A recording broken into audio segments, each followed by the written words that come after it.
என்னென்ன பிரச்சனைகள்லாம் நம்ம ஊரில் இருக்குது, மக்கள் எதெல்லாம் உஷாராக இருக்கும்? இது வரைக்கும் நான் பார்க்குற குற்றங்களில் ஒரு அஸ்ட்ராலஜரை இன்டர்போல் தேடினுக்கிறது தான். காற்று ஓட்டுறேன், கருப்பு ஓட்டுறேன் அப்படின்னு சொல்லி பாலியல் பலாத்காரத்திலிருந்து என்னென்னவோ பண்ணிட்டாரு. டெலிஃபோன் காலில் வரக்கூடிய ஒரு அஸ்ட்ராலஜி பார்க்கலான்றதோ நீங்கள் தயவுசெய்து கேட்டுக்குங்க, ஃபாலோ பண்ணாதீங்க.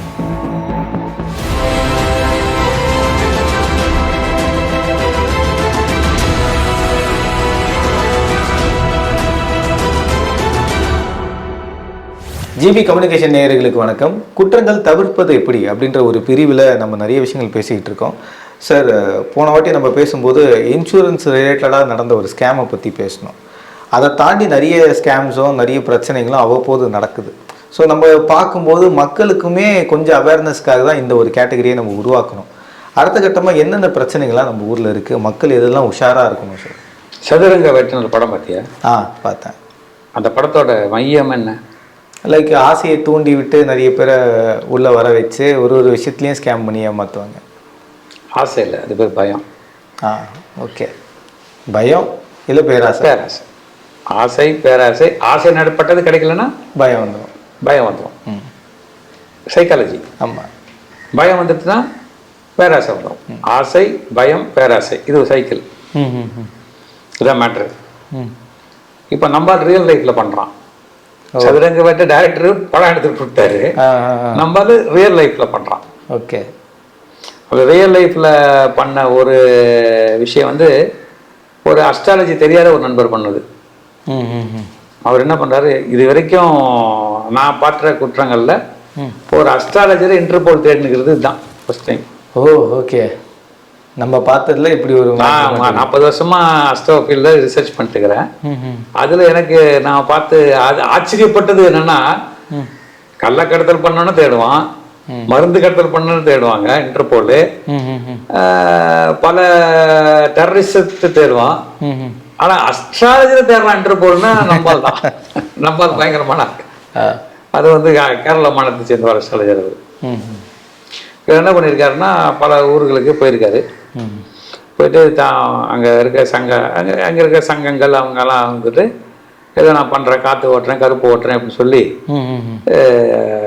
பல தவறுகள், பாலியல் பலாத்காரத்திலிருந்து இப்படி பல தவறுகள் பண்ணி அங்கே பல தீவிரவாத கும்பல்களெல்லாம் சேர்ந்து இதோ பண்ணி என்னென்னமோ பண்ணிட்டாரு. Okay okay. பண்ணோன்னா ஒருத்தர் அங்கே சமுதாய சிந்தனைகளில் ஒருத்தர் என்ன பண்ணிட்டாரு, கம்ப்ளைண்ட் பண்ணிடுறாரு. கம்ப்ளைண்ட் பணத்தை சுட்டிட்டு அங்கேருந்து பார்ட்டி கிளம்பிடுச்சு. கிளம்பி வந்து இந்தியாவில் தலைமுறை ஆயிடுச்சு. ரைட்டு. இப்போ இன்டர்போல் கண்டுபிடிச்சிட்டாங்க, இந்த அளவுக்கு வரைக்கும் வந்துட்டாங்க, இங்கே தான் இங்கே ஒரு கருத்தை எடுத்துக்கிறாங்க, கண்டுபிடிச்சிடுவாங்க. இப்போது இது ஒரு குற்றம், இது ஒரு குற்றம். இந்த குற்றத்தில் விழிப்புணர்வு என்ன? குடும்ப ஜோசியத்தை பாருங்க. கரெக்டு.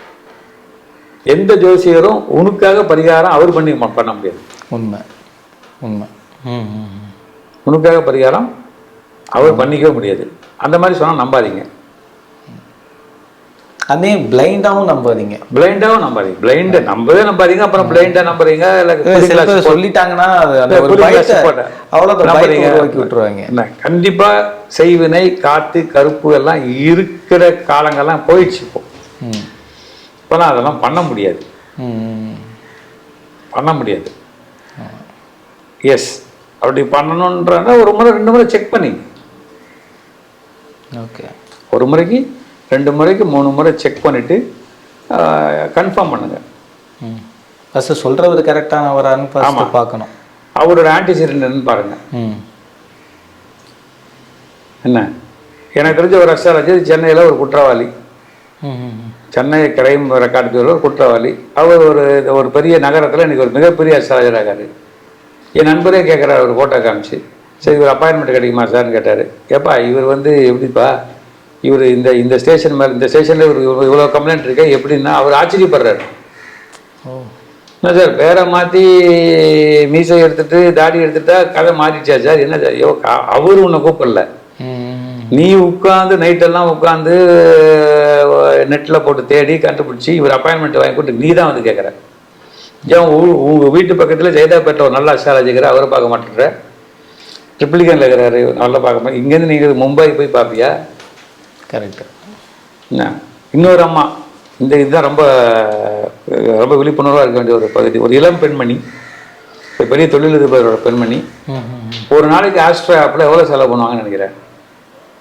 1000 ரூபாய் 2000 ரூபாய் 20,000 செலவு பண்ணுறாங்க ஒரு நாளைக்கு.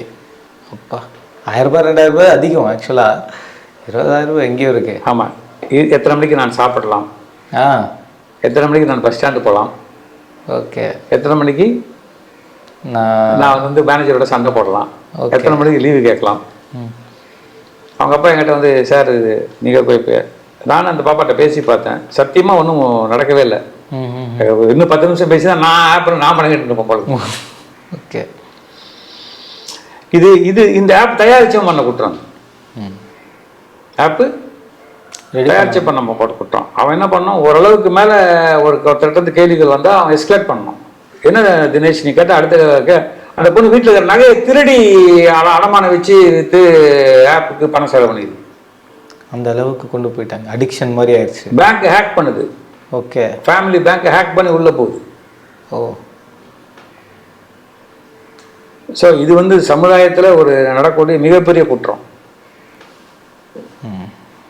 எல்லா ஆப்பும் பேன் பண்ணணும். நம்ம பொறுமையாக இப்போ தான் பார்லிமெண்ட்டில் சட்டம் போடலாமான்னு யோசிச்சுட்டு இருக்கிறோம். இங்கே அவன் வீட்டில் பீரோவில் வீட்டு மெம்பரு, சொந்த பெண்ணு, சொந்த மகளே, இந்த மாதிரிலாம் பண்ண என்ன பண்ணுவீங்க? ஒன்றுமே பண்ண முடியாது. ஸோ இது எப்படி தவிர்க்கலாம் அப்படின்ற போது ரொம்ப சிம்பிளாக நான் சொன்னேன் அவருக்கு, ஒரு ஜாமர் வாங்கி வச்சுருங்க சார் வீட்டில்ன்ட்டு. ஓப்பனாக சொல்லிட்டேன், பண்ணிட்டார். அவ்வளோதான். இப்போ ஜாமர் விற்கிது, ஜாமர் வாங்கி வச்சுருங்க, வீட்டில் லேண்ட்லைன் வச்சுருங்க, அவ்வளோதான். அந்த காலத்துக்கு போயிடுங்க. 50 வருஷம் மேலே எப்படி இருந்தாலும் அப்படி போயிடுங்க. அப்போ தான் தப்பிக்க முடியும். தப்பிச்சுட்டாரே, அவ்வளோதான். 3 ஜாமர் வாங்கி வந்து வச்சுட்டாரு.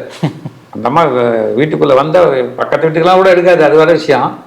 இப்போ அந்த அம்மா ஒரு டி அடிக்ஷன் சென்டர் கூப்பிட்டு போயிட்டாரு. ஓகே.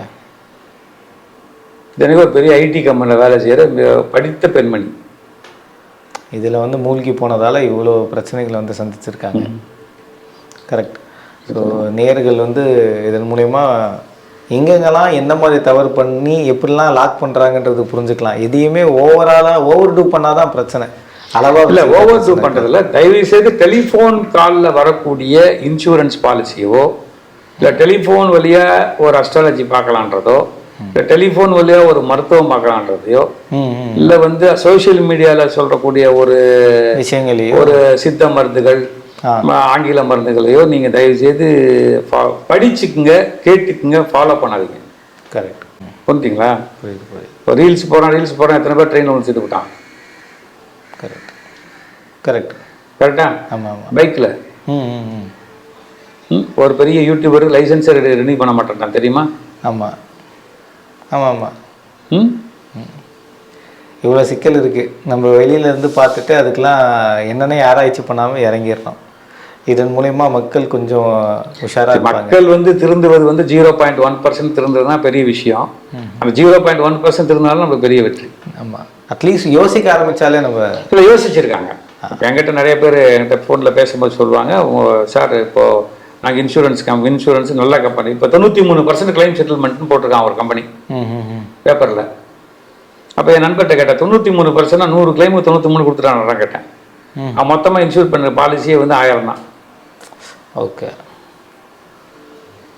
1000 பாலிசியில் 100 பாலிசி தான் கிளைம் ஆயிருக்கு.